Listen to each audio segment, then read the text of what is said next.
everyone, and welcome to Go Watch a Movie, episode 91. I'm Kelvin. And I'm Robert. Today we're heading back to Marvel, get into Spider-Man Far From Home.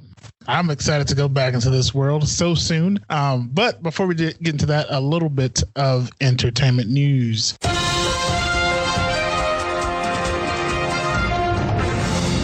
I want to start things off by saying goodbye to something that has influenced my life for a very long time now, The Walking Dead comic book.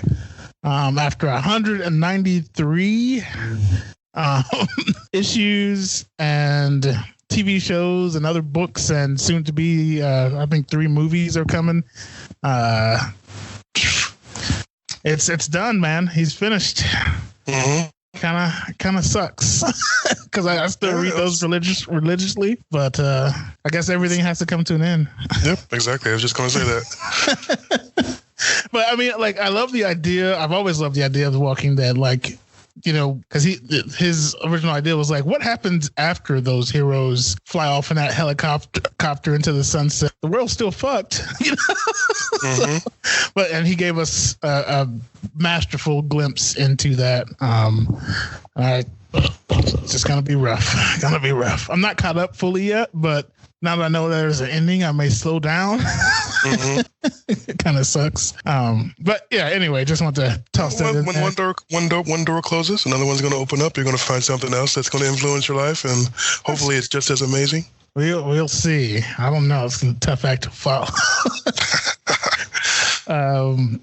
RoboCop returns. It's happening by the District 9 writer-director, Neil Blomkamp. I think I pronounced that right. It's gonna do what the latest Halloween did, and just forget the other ones and just start from part 2. Seems to be the popular theme these days. But yeah, he said he is going to use the old suit, not that new sleek black one. Right. Which I think is pretty awesome because that's amazing if he's going to do that. Well, it makes sense if it's just going to go from 1, 2, and then this one. So yeah, he shouldn't be all of a sudden sleek and right. You looking forward to that? Absolutely. I love me some RoboCop. Yeah, dead or alive, you're coming with me. The last but not least, we're staying, I guess, in the 80s. Gremlins animated prequel has been ordered to series at Warner Media Streaming. I'm going to watch it because I love the Gremlins. Mm-hmm. But I wonder if they're going to go too cartoony with it. See, too kiddie instead of... Yeah, because the Gremlins needs that bit of seriousness, I think. Mm-hmm. I mean, the first one was supposed to be a legit horror. Then, of course, the second one saw how funny it was. And, you know. Right. But yeah, this one's The Secret of the Mogwai is the title of it. I don't know, man. I can see it working if they do it right. We'll see. I don't know. It's a beloved franchise, so it's odd, though, that we get a prequel animated thing before another movie. Yeah, I wish we could quit with the prequels. Yeah, I would love a Gremlins 3. Like, I think that's so much you can do with that story, you know? Mm-hmm, absolutely. Yeah, and that's entertainment news. We're going to get into a little bit of trailers.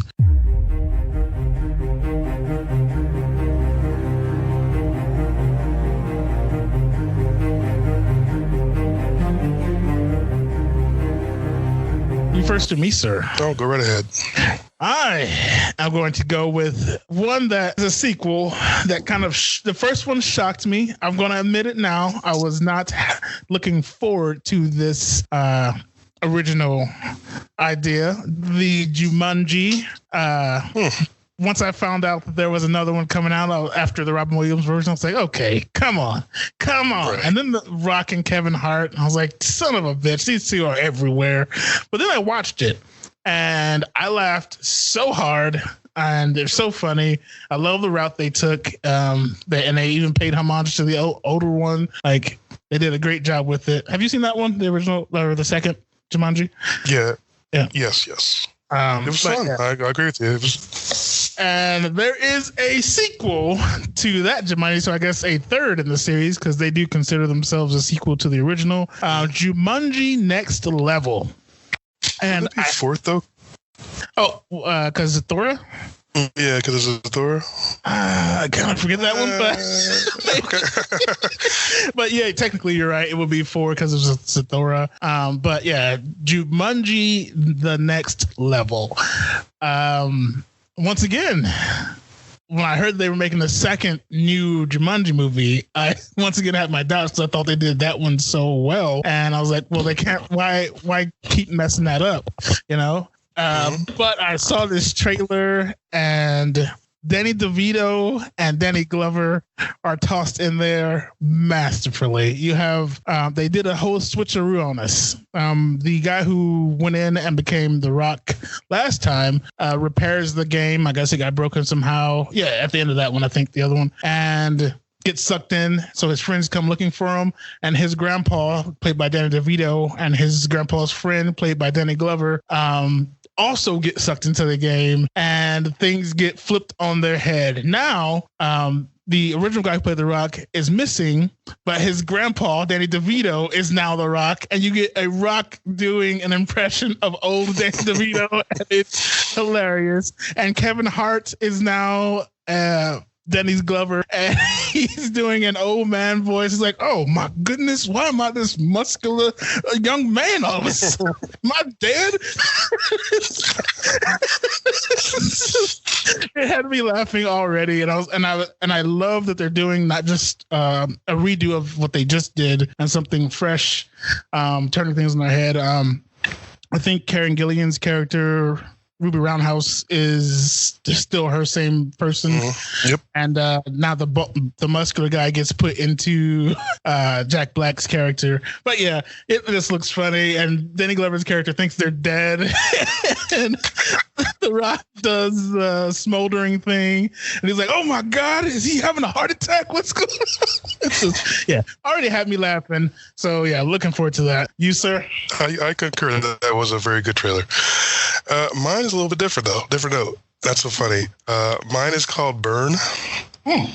And it is about, basically, it starts off in it's in a gas station at night. And basically, it's just your normal, people coming in and out of the gas station, people being rude, people being whatever, And then I guess somebody shows up, and there's two girls working the gas station. There's one that just seems to be working the cashier, and the other one, I guess, is doing everything else. I'm not really sure. But I guess the second one, who isn't running the cash register, is a little different. She seems just like super polite and nice and friendly, and one of those like goody two-shoe type girls, that's just too nice and you can't hardly believe it. But then it's revealed that she likes, first she starts dipping her finger in the coffee, like burning herself with the coffee. And then there's a scene where she just pours the coffee on her hand, I believe. And she explains later in the movie, like in the trailer, that she's like, yeah, she likes to burn herself. And I guess a guy comes in and tries to rob the place. So I guess somehow they get the jump on him. Mainly, I think it's the girl who likes to burn herself. And then even though the friendly is still there, now she's kind of this crazy, like torturing the guy, has him tied up, and is planning on burning the gas station down, from what I could tell from the trailer. It looks, I don't know. It's grabbed my attention. It just looked like, wow, I can't wait to see how this turns out. So it kind of reminds me in a sort of kind of way. It kind of has that hard candy vibe where like you think the one person's innocent, and then all of a sudden the roles are reversed, and then the villain becomes the good guy. And so I don't know. It looks like it's going to be a lot of fun for me. I'm going to have to check that one out. I have not seen that one. Yep. Burn. Okay. Awesome. And now to what I'm sure everyone is here for. Hear us blab about the friendly neighborhood Spider-Man. Watch Spot if you would not mind. Following the events of Avengers Endgame, Spider-Man must step up to take on new threats in a world that has changed forever. Director John Watts. It stars Tom Holland, Samuel L. Jackson, Jake Gyllenhaal, Marissa Tomei, Jon Favreau, and the one named Wanda Zendaya as MJ. Thank you, sir. And Watchbot is okay. I know last episode at the end, he sort of morphed into a Chucky-like character. I apologize for that. I did some repairs, and he did not murder anyone. But Spider-Man Far From Home, got to tell you first and foremost, I'm going to say this. After the credits rolled, and then the mid-credit scene came on, watched it. Then the end credit scene came on after the credits and watched it. I sat there looking at a black screen, watching as the people come in and clean, and kind of gave me looks like, why is he still fucking here? Because I was sitting there thinking, like, what I was trying to like calculate into my head what really I had just watched and all it entailed. That movie is a love letter to Iron Man, pretty much from start to finish. And which is fine. It didn't take away from me loving it at all. I still enjoyed it a great deal. It's just I was like that, because it's almost.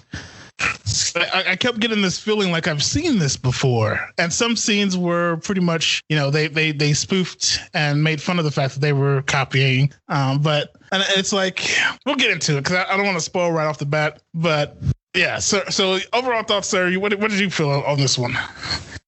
Overall, well, first I'll have to say I didn't think that Mysterio, from what I knew of him, was going to be a strong enough character to be the main villain. Mm-hmm. I like that they were taking these, like, I guess people, like the villains that people would assume wouldn't necessarily be the greatest, villain for the movie, like the last one. I mean, you wouldn't necessarily think that, the Vulture would be, that awesome, but somehow they found the right person to play him. They had the right writer, and it just worked. And I was kind of floored by that, and they did it again. I think they picked the right person to play him. Can we talk about that for a second, though? Do you think they should have hid the fact that Mysterio was the main villain in the trailers? Because I'm sure you were like me, and I think we talked about it before, actually. Like, as soon as you see Mysterio being a good guy towards Spider-Man, you're like, oh, okay. Yeah, like, you definitely know what they should have sold it as. Elementals are attacking all over the world. Then all of a sudden we get introduced to Mysterio in the movie without saying, what do you think? I don't know if that would have changed or not, because he shows up pretty early, and then so you would have just assumed, oh, it's Mysterio, he's a villain.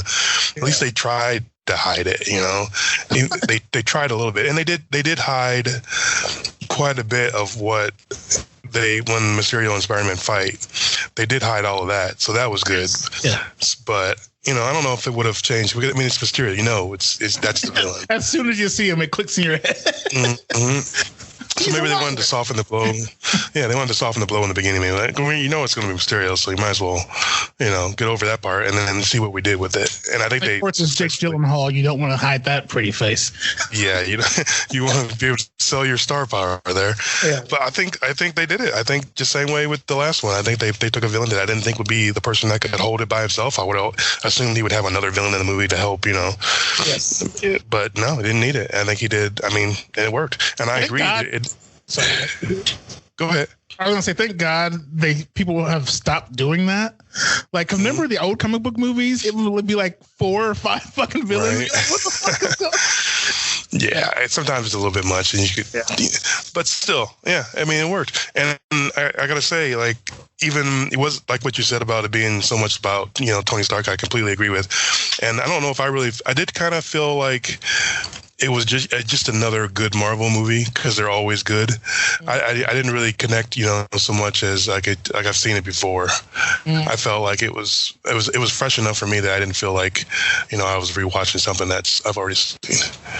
Gotcha. Yeah, I'm not saying that as a bad thing. I just No, I didn't mean that as a bad thing. I'm just saying. Yeah, I was just like feeling. Like, let's get into this. Starting off here, we get what I wanted. Like, I think Infinity War and Endgame ruined me as far as Marvel movies, because they are normally a lot lighter, but those two had a very, very dark thing to them and dark feel to them. So to go into this and hear people happily describing the snap, and we get even a funny little montage of band people disappearing and reappearing. I was like, but we're supposed to be sad about this. You guys are gone for 5 years, and now they're happy. Everybody's back after the blip. I mean, everybody came back. Yeah, but it's like, I don't know, man. Like, I expected, like, because you wouldn't just jump right back into life. Like Aunt May said, she fucking appeared in some random people's apartment because she had been gone for 5 years, you know. And like, I imagine the government's not going to be the same because, you know, a lot of those officials are disappeared and things are going to be a little bit bleaker. And I mean, because we saw it from Widow's point of view. Like what 5 years later did to her, and what 5 years later did to all those people in that movie, and it's like, yeah, I know you came back at the right exact time, but now you come back to holy shit! Like what happened? Well, look how dark the last. I mean, Endgame and Infinity War were. Yeah. I mean, maybe we needed this maybe this lighthearted thing. Yeah, we needed that little lighthearted thing to kind of get over all that and then get back into the role of the next phase. You know, so maybe that's why they did it. And it was kind of weird hearing that song in the very beginning.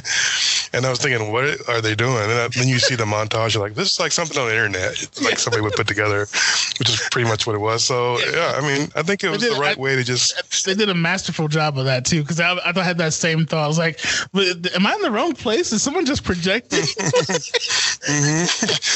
But it worked, and I think they had to explain it because everyone's wondering what happens after everybody gets back. I'm happy they did, because I was hoping they didn't just give us because in the trailer they showed a monument, you know, and I was like, I really hope that's not all they give us. So I was extremely happy at least they gave us an explanation, you know. Yeah, I think they explained it well enough. Yeah.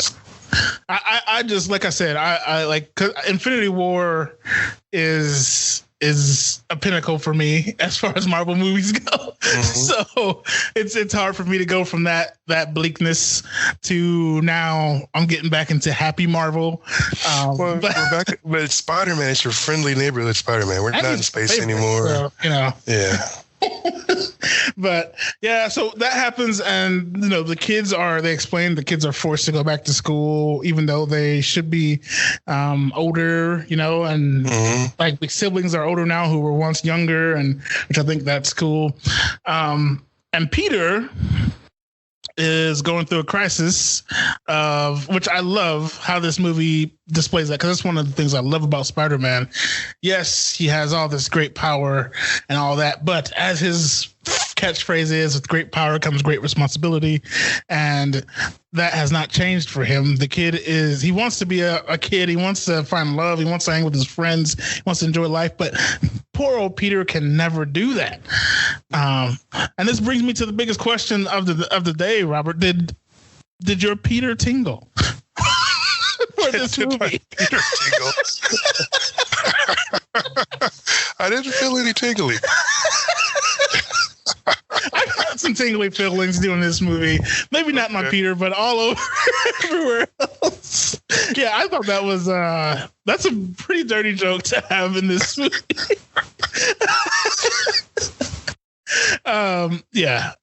But yeah, so we get to that, and they get sent to Europe. Do you think? I guess that's another thing that hurt. Like, you guys just blipped back into the world, and you're going on a vacation for the summer with your school. You think that's like a good idea? Yeah, why not? Why not get back into the swing of thing? Why wait? You've been gone for 5 years. Yeah, I guess. Let's do this. Teachers, what do you think about those guys? Teachers, I did not care for them, especially. I'm sorry. JB Smooth or whatever his name is. I don't think Mr. Dell was necessary. Every time he came on screen and said something, I didn't really laugh at all to those lines. And then there's a few scenes with the other teacher I thought could have been cut, like when he dropped his camera in the water. I'm thinking you could shorten this movie and get to the good stuff here. I mean, those characters weren't that important to really spend that much time on. I don't know. I just felt like the teachers weren't. Obviously, they needed a chaperone, but I just didn't feel like they needed that much screen time, attention. Yeah. I kind of agree. That's one of the reasons I brought him up. I respect JB Smooth. He's a comedian, but it's like, yeah, dude, you really, because he even neglected his duties as a teacher in the movie. So it's like, why? He was obsessed with witches. Yeah. No reason, just witches. unless that's a hint towards something coming. I don't know if they were hit like maybe it's because we know Scarlet Witch is in this universe. I don't know, but because Marvel tends to be pretty smart about their little Easter eggs. I don't know. They're going to throw a House of M in there at us? Maybe that's possible. But yes, we get, as soon as they get to Europe, no, actually, we get Fury's back. Fury and his sidekick. I can never think of her name. Oh, I think it's Maria Hill. Yes, Robin from How I Met Your Mother. Thank you. Maria Hill, yes. And Fury go into a Mexican town, and it's been devastated by a cyclone, but the cyclone had a face. Oh, dear Lord, what is going on? Mm-hmm. And then, of course, they get to Europe, and we get the whole explanation of these things from Mr. Mysterio, who is just Beck at the time, because the kids call him Mysterio, and that's how he gets his name, correct? Absolutely. But yeah, like pulling wool over Fury's eyes, Fury and Maria Hill's eyes. I don't know, man. Fury is a pretty untrustworthy guy. And I know we're going to get the spoilers because I know what's on your mind because it's on my mind too. But yeah, so I don't know how plausible that would be without knowing what we know already. But still. Well, he kind of explains when he comes back. He's like, when I come back, I know nothing. So maybe he's a little, discombobulated. Yeah. I can see that. Because, yeah, he too has been snapped away for 5 years. So all his intel that he had is out of date. Yeah. You think Black Widow would have left him like a file, if you ever come back, this is for Fury? Because that seems like... I know Fury would if the Avengers got snapped away, like he'd, have a contingency plan. Possibly. Yeah, that's a good point. I don't know. But I did like how when they were questioning where the Avengers were, Peter asking after Peter got asked to join in on taking down the elementals, he was like, where's Captain Marvel? Like, don't invoke her name.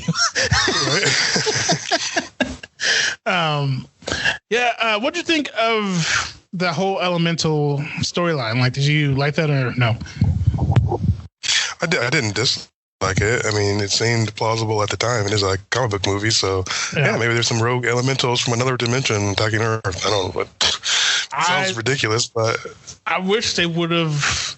They hinted to Flash Thompson hinted to Hydro Man, and I really wish they would have just used Hydro Man, even if he was an illusion. I wish they would have done it, because I love Hydro Man. He's such a cool character.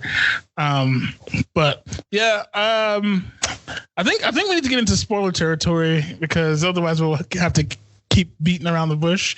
So if you have not seen the movie, stop now, go see it, and come back later because we're going into spoilers, guys. So what I was trying to hit at is Nick Fury. Do you think the real Nick Fury would have fell for this as easily? I don't think so. I have to agree with you. I don't think so. Yeah, I don't think he would have either because that dude doesn't trust anybody pretty much. But yeah. So in spoiler territory, what did you think of this one? Just free reign. Go ahead. Well, spoil everything. Free reign. Okay. Well, the Nick Fury thing, I think, was a pretty good surprise. I mean, yes. I really wasn't really expecting that. We get another surprise, but I wasn't really expecting that surprise, and I thought that was pretty awesome. That what he was doing when he was on, I don't know what he's doing on that ship. Dude, all those people. So that struck a chord in my head because I recall, Shield had a nice little counterpart called Sword. And Sword because of my faulty memory, I had to write this down. Let me pull that up real quick. SWORD stands for Sentinel World Observation and Response Department. And they operate out of the Peak. And the Peak is a ship that floats right outside of the Earth's atmosphere in space, and its purpose is to be the first line of defense against cosmic entities and forces. So I'm thinking that's where they're going. He was up there starting up SWORD. And what cosmic entity do you think we might be seeing in the future? Oh, dear Lord, bring on Galactus. I would have to think so. Because I mean, yeah, like you can't have Galactus without Silver Surfer, really, though, can you? Exactly. You think it's possible? Exactly. I guess you could. But I mean, I wouldn't. I mean, I think they're two. I mean, not one and the same, but their stories are just so connected. Because if you do Galactus without Silver Surfer, it's going to be hard to do just a Silver Surfer. And he's too much of a good character to not include in the MCU. And Kevin Feige actually did an interview while doing a press run for Far From Home. And he has been mentioning all over the place that he's looking for a role. They've been trying to get Mr. Keanu Reeves in the Marvel Cinematic Universe. I think he would make a good Silver Surfer. Hear me out here. Silver Surfer is a man. I like how to immediately have to defend it. Like, hear me out. Silver Surfer is a man of few words. Hence John Wick. He is more about action. You know, I think I can see Keanu in that role. You know, ball cap on, all silver, maybe CG, probably CG. Yeah, it's gonna be total CG if they do. But yeah, I can see him in that role. I don't know. I think Marvel needs to do that and make everyone happy. but yeah, I'm thinking that's what they were doing, what Fury was doing up there on that space station. Yeah, I don't know. I could be wrong. I could be. Well, I hope you're right. I hope we see some Silver Surfer and some Galactus, because that would be pretty awesome. I mean, because like there were like aliens walking around, and of course, I don't have. They had something written on their uniforms, but it was going by too fast for me to actually see. And it wasn't just Skrulls up there; it was other aliens up there working with him. So, yeah, and it's good to see that they're calling back on a relationship he started back in the '90s with Captain Marvel. You know. Yes.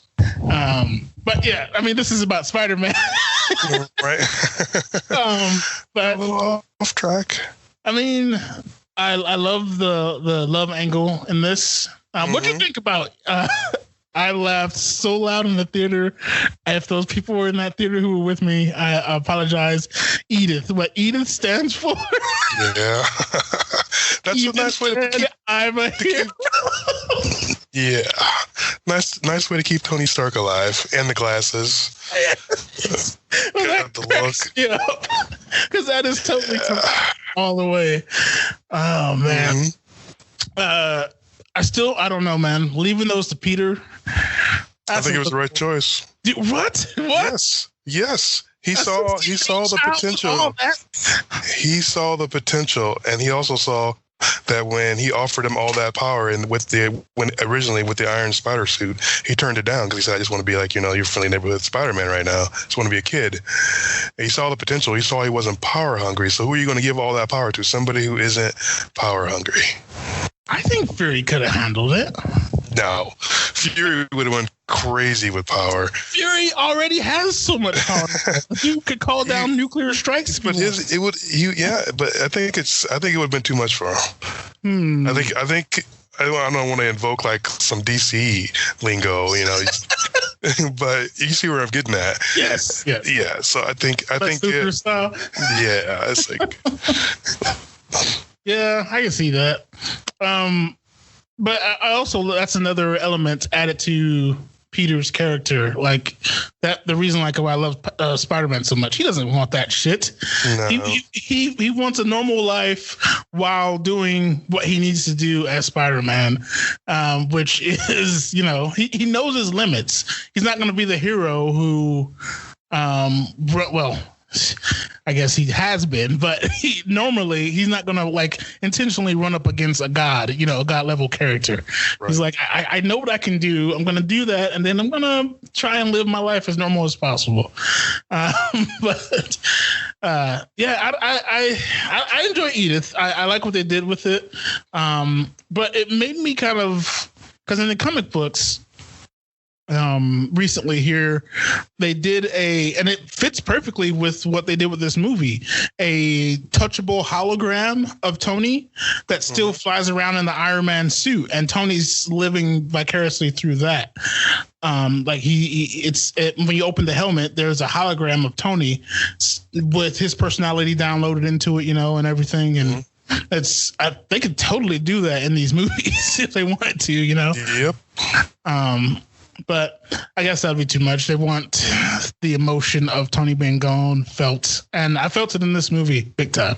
But like I was saying, the similarities to Iron Man here, they like when Tony was creating his suit, they even went as far as to Peter slid it on, and I think that wasn't like, hey, we're ripping off Iron Man. That was like, hey, this kid really loves Iron Man or Tony, and this is getting Happy's moment of there's my friend right there, and this kid's he can do it, which I loved. Like I almost shed a tear there. I was like, oh my God. And Happy, Jon Favreau, pulling off Aunt May. What do you think of that one, sir? I was a little surprised by that. I was like, hey, what's really going on? I like when they were sitting on the couch and then Peter's talking to him. He's like, are you guys together? And they had opposite answers. So I thought that was pretty funny. Summer fling. Yes. Made perfect sense. Yeah. But so here's my gripe here. I'm all for Marvel making fake trailers to throw people off. Yes, that's fine for me. But to completely make a fake scene that's not. I was thinking. Movie? I was watching the movie, just waiting for him. Like, where's that scene at? Why are we seeing the scene? It doesn't make any sense. Then I remembered they do this. But have they ever done a fake? Yeah, they've done fake scenes before, I guess. But this was not that bold. Yeah, they put out that entire scene pretty much of Spider-Man stopping a bank robbery, jewel heist, one or the other, in the Iron Spider costume, and talking to the police. And then when he's done, he's like, "Hope you guys got this, because I'm going on vacation." Not in the movie. Yep. And they wrote some great lines for that. It's like, are you going to be the next Iron Man? He's like, no, I'm too busy doing your job. And great stuff to put in there, and they just made it for a trailer. I was just completely surprised that they didn't have it in the movie. Unless there's like a super long director's cut that's going to have a whole bunch more stuff in there. I don't know. Possibly. But yeah, that kind of upset me because we only Iron Spider action we got was him giving a shitty speech at the benefit, and it was very crappy. And then I didn't even think it was. I thought it was some other guy in the costume at first. Yeah, I thought it was some guy pretending to be him. I was like, that's just some guy pretending to be, and it ended up being him. I'm like, what? Yeah. Tom Holland as Spider-Man. What do you think? I think he still works. Out of all the other Spider-Man, rate him. Oh, good grief! Why are you gonna put me in this situation? I'm gonna just go backwards. Yep. You going backwards? Yep. This time is the first, and then Andrew's second, and then who's third.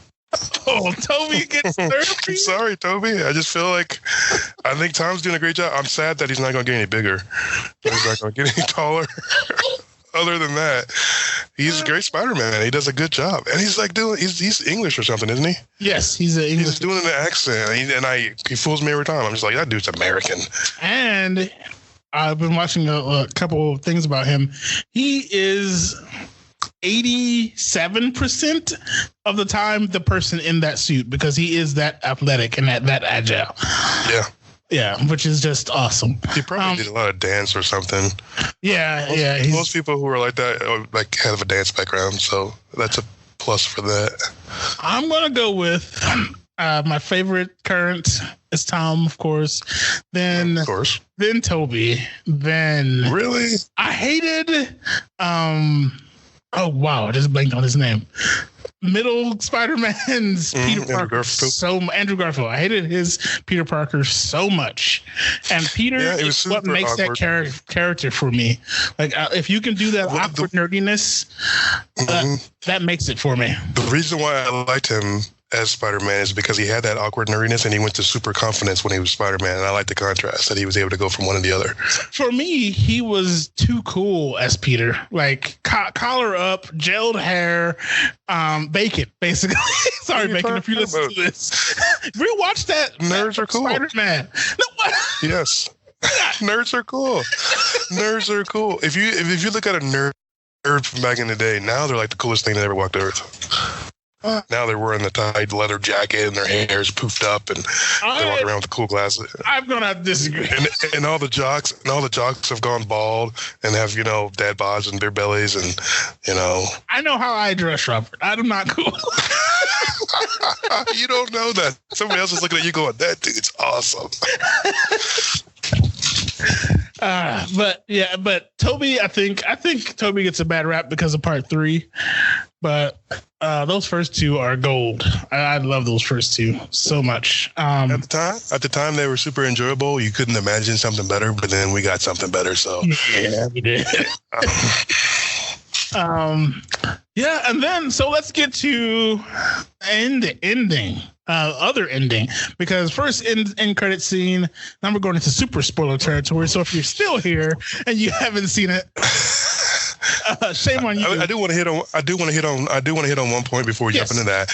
I think they hid the fights with him and Mysterio, and I'm glad they did, because it was quite the wild ride to watch. Mm-hmm. I thought the special effects in those were great. I thought the fight scenes were well choreographed. I just really loved when there was like, when all the Mysterio-ness is up and running. It was just great fun to watch those scenes and to watch Peter Parker struggle. Yeah, I guess until he finally got his Peter tingle back and then figured out what was going on. Oh, why do they refuse to call it Spider Sense? Oh, it irks me, but it's still funny. The Peter tingle's funny. But Mysterio, fantastic job. Jake Gyllenhaal, when he's playing the overrighteous hero from another dimension, just amazing. But then when we get to see him after everything falls in that bar scene and he stands up on that bar, bravo, sir. Like, yes. It shows his range. He played a pretty awesome hero. I mean, he was likable as the hero, and then he completely flipped and become just this despicable jerk. Villain, and it was perfect. I mean, he was able to do both really, really well. So that just kudos to him as an actor. That was pretty awesome. And when they were like in that scene when they were testing the finale illusion, like that was fantastic too. Like, oh my god, like that, he is such a good actor and such the right choice for and he put a character on the map that not a lot of people know. And that's not Mysterio's origin, but still. Like, that is a perfectly good origin that fits into the Marvel universe that's already created. And I also really liked what they did with his costume outside of being Mysterio. Yes. I thought that was perfect. It was like something from the movies. That's what you would wear if you were making a movie. That is literally what you wear when you. Except for the dome over your head. Yeah, which was still cool. But yeah, it's like that was perfect. That was so ingenious to do that. My only issue here. I thought he had integrated Edith into that dome. It really seemed like that, and maybe he did, but then why carry around those shades still? Like for Peter to be able to see at the end, where Peter gets them and puts them back on. That was my only issue, but that's very, very surface level and light, and me being picky. But Jake Gyllenhaal, my hat is off to you, sir. That was just some awesome acting there. And then the way he goes down, like even his last ditch effort is just like, nope, I'm still here.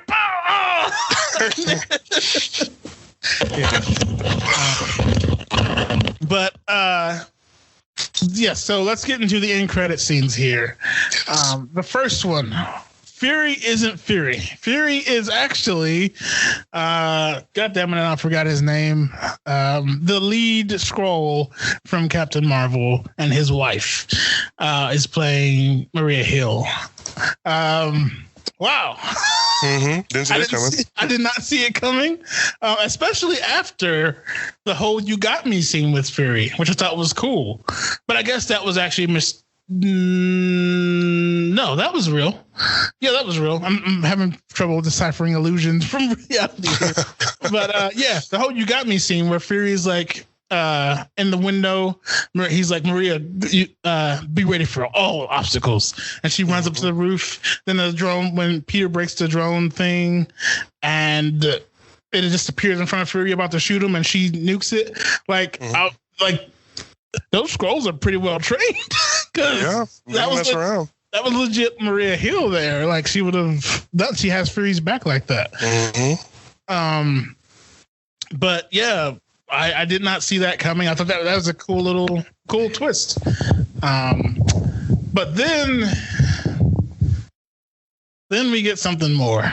Yes.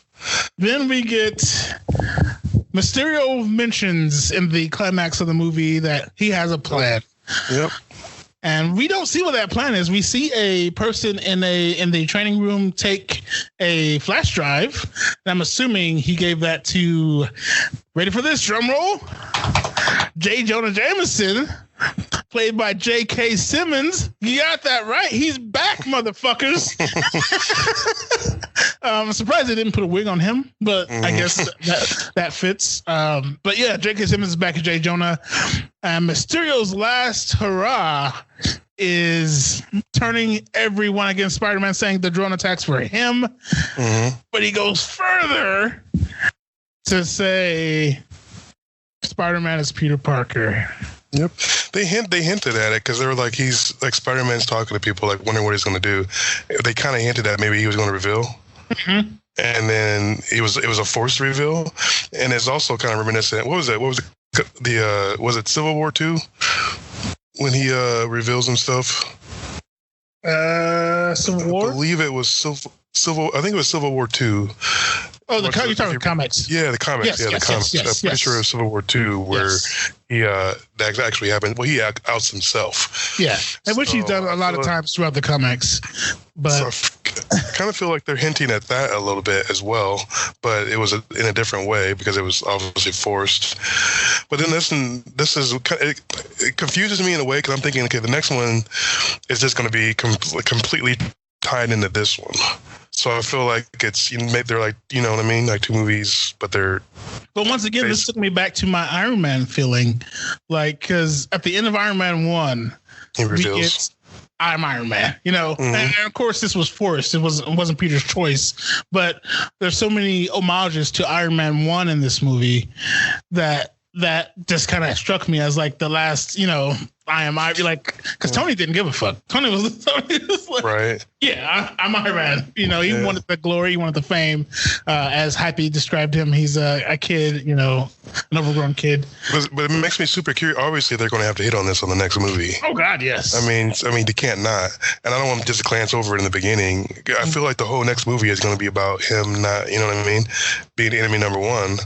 But how many people know Spider-Man? Like, he's big to us, but in the MCU, like, he hasn't really been established as one of the big Avengers, like Thor, everyone knows, Cap, of course, Iron Man, of course, even Black Widow, apparently. I feel like enough people know him because at that little press conference at the beginning, everybody was like wanting to know when he was going to step up and be the next Iron Man. So I don't know. Iron Man, yeah, you're right. Yeah. Yeah, but it's there's only a few people that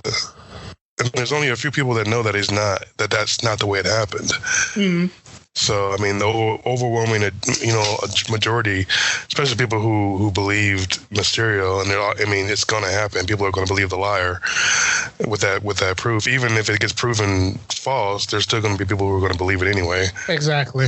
So, I mean, it's like this next movie is just going to be part 2 of this. And I mean, we have to think the effects of Civil War still existed even in Endgame, because the movie starts Hawkeye's bracelet, his what do they call them? The prison when you're on house arrest, the house arrest bracelet. Yeah. Like, so he was still feeling the effects from Civil War, which is why he wasn't in Infinity War. He was still locked down to his house. So those effects of the Accord, I can't think of the name of the Accord, that, you know, kind of bans heroes, are still felt in the MCU. So now there's good. Like, I think you may be right that Civil War II. I don't know if they're going to be as blunt as to call it Civil War II, but nah, I mean, that's what it feels like. It just feels like they're hinting towards that in that direction. Yeah, man. So I don't know. It's very and they do hint a lot. They like to hint. They do. So we have two massive things here, like Fury up on the space station, possibly hinting towards more cosmic things, and Spidey revealed to the world. And honestly, he's one of the only of the Avengers that kind of still has an identity. Everyone knows who Cap was. Everyone knows who Iron Man was. Everyone knows Thor because he doesn't have his identity. Everyone knows the Hulk. So Spidey was kind of the last bastion of secret identity, you know? All right. Yeah. But it's going to be interesting to see where they go next. But none of of course, they're going to find a way to tie it to everything together. But like the Eternals, that has nothing to do with Spidey right now. You know, like their first movie, I don't think is going to touch Spider-Man. That Karate Master movie, whose name I can't think of, is going to be in there. Guardians of the Galaxy 3, I don't think are going to touch Spidey. They're back in space. You know, so it's going to be a while, I think, before we see the effects of that. But still, I'm on pins and needles to see the effects of that. Yes, that was quite I like the way the movie ended, but then especially with the Nick Fury reveal, but then when they give us that, it's just like, it's almost like Endgame. Like Infinity War. It's like, so you're just like, oh my God, I got to see the next one now. Why are you going to make us wait? Because I got to see what happens. Yeah. But maybe that was their plan all along. Those sons of bitches. And yeah, what the let's cut to credits. Yes, but that's Spider-Man Far From Home. Go watch it, not for you, sir. Absolutely, go watch. Yes. It was a lot of fun. I'm not sick of these Marvel movies yet. They still entertaining. I think they still gave us a little something new. Yes, there's some stuff that's reminiscent from older movies, paying homage to it. But yeah, there was enough new stuff in this, and just great characters and fights and fun, and just go watch. Yeah, 100% go watch from me. This is Spider-Man, motherfuckers. Come on. you gotta watch. He's been to space. Bitch, you've been to space. Oh, Fury or faux Fury, whatever you want to call him. But Spider-Man is still my favorite character, and I just love the flawedness of him, and he was just as flawed in this. Doesn't know how to talk to girls, but at the same time, he has to fight the fucking biggest baddie in the world. You know, that's how much realer can you get with a superhero? Dick Tracy, I don't know, but where you can find us at gowatchthemovie.com. All the entertainment news that I spoke of can be found on there. The trailers, I will get Robert's Burn on there. Will be put on there. And the podcast can be found anywhere a podcast can be played. It's also at gowatchthemovie.com. iTunes, leave a review on there. Much appreciated. Listen on Spotify, we're on there too. And that is Spider-Man Far From Home. I'm Kelvin. And I'm Robert. Go swing to a movie if you have web fluid.